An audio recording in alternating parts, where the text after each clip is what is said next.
Pourquoi des citoyens du Témiscamingue sont privés des services de médecins de l'Ontario et quels sont les impacts dans la région d'une possible grève chez Air Canada?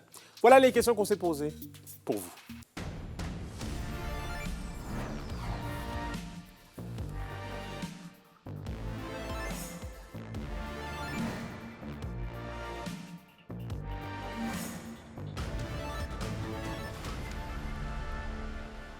Ici Anthony Dallaire et voici vos informations. Débutons le bulletin dans le monde de la santé. Depuis quelques semaines, des dizaines de citoyens de la ville de Témiscamingue se voient annuler leur rendez-vous avec leur médecin spécialiste de North Bay en Ontario. La raison évoquée par les médecins est que le CIS régional ne s'occupe plus des démarches administratives entre eux et la Régie de l'assurance maladie du Québec. Un reportage de William Maillet.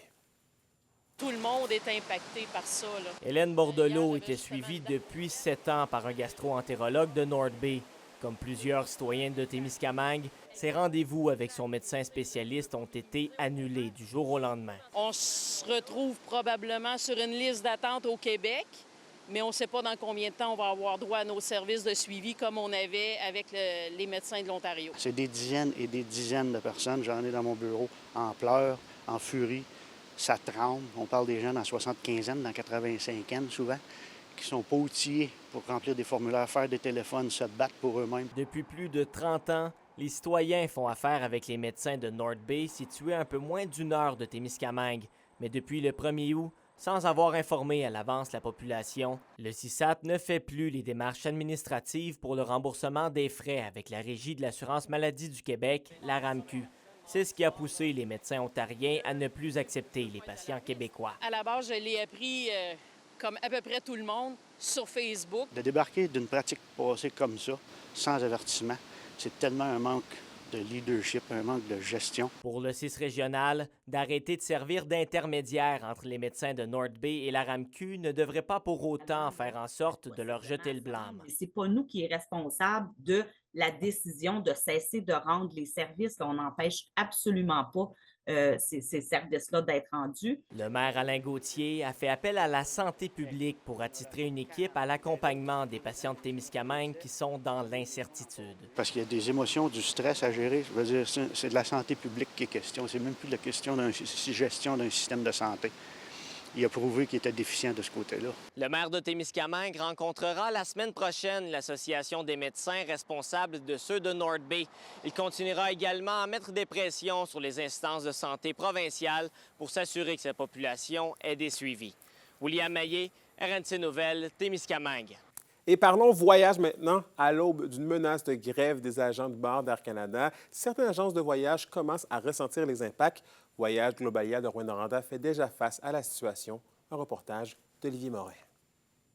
L'incertitude vis-à-vis la possible grève des agents de bord d'Air Canada force des clients de chez Voyage Globalia à Rouyn-Noranda à revoir leurs plans. Certains ont dû changer leur vol. J'avais des personnes qui s'en allaient à un meeting important. Exemple, je donne Regina. Donc, ces gens-là étaient sur des vols Air Canada réguliers, mais dans le fond, là, on les a reprotégés sur des Air Canada Jazz parce qu'on sait que le Air Canada Express ne sera pas touché par la grève.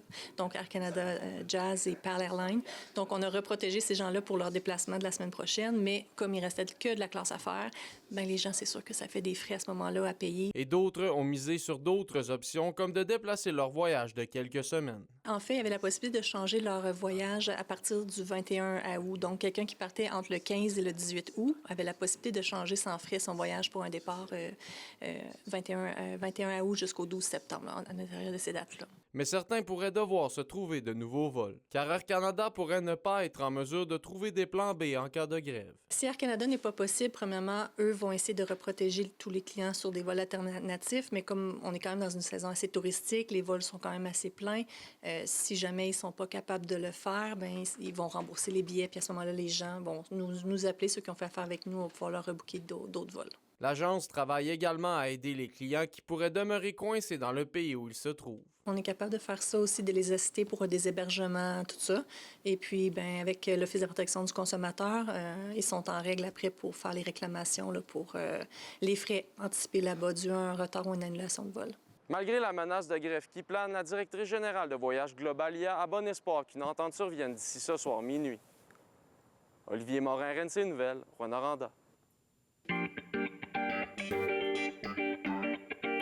Et au culturel, le Festi-Troc de Lorrainville s'empare du Témiscamingue pour la fin de semaine. Cette première édition du festival s'annonce marquante pour les amateurs de show de boucane. Au programme ce week-end, parade de camions, un show and shine, des danses de tracteurs et plusieurs autres activités pour petits et grands, sans oublier les spectacles sur scène. Le Festi-Troc est aussi un événement à long terme puisque les fonds ramassés serviront à la construction d'une piste permanente pour des courses de camions.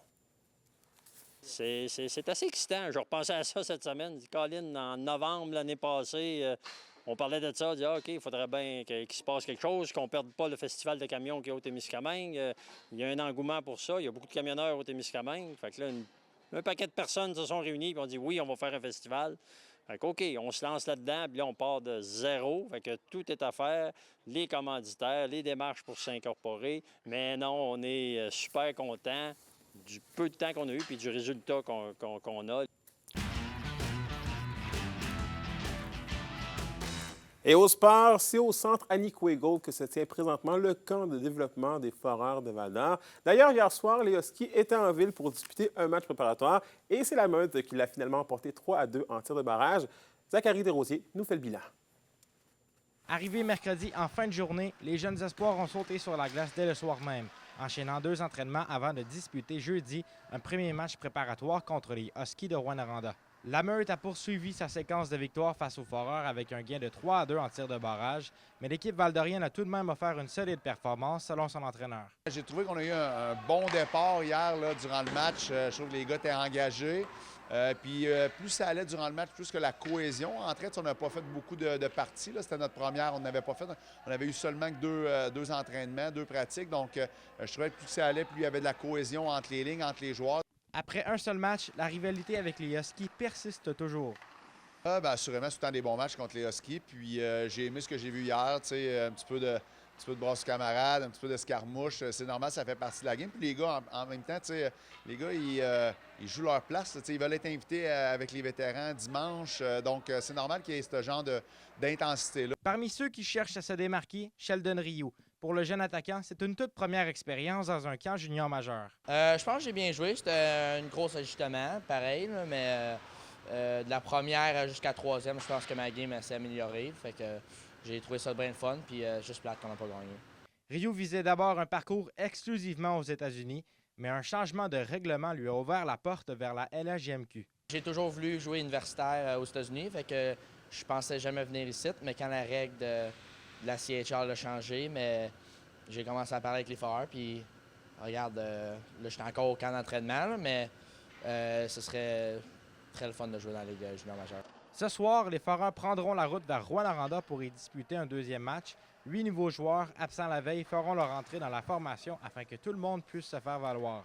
Les premières coupures sont prévues samedi midi. Évidemment, on veut voir tout le monde, on veut donner l'opportunité à tout le monde de jouer. Donc ce soir, on va entrer ces 8 personnes-là dans le line-up. Puis il y en a d'autres qui vont rejouer. Puis on essaie des nouvelles combinaisons aussi, voir est-ce que les gars sont mieux à l'aile, au centre. Donc on veut essayer d'autres choses. Un bon test pour ces jeunes joueurs qui espèrent porter le chandail vert et or dès la saison 2025-2026. Zachary Desrosiers, RNC Nouvelles, à Val-d'Or.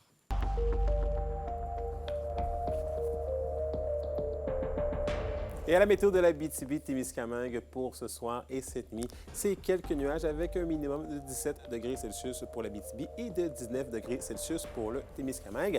Pour la journée de demain, c'est des nuages avec 40 % de probabilité d'averse en matinée, maximum de 24 degrés Celsius pour la BTB et de 27 degrés Celsius pour le Témiscamingue.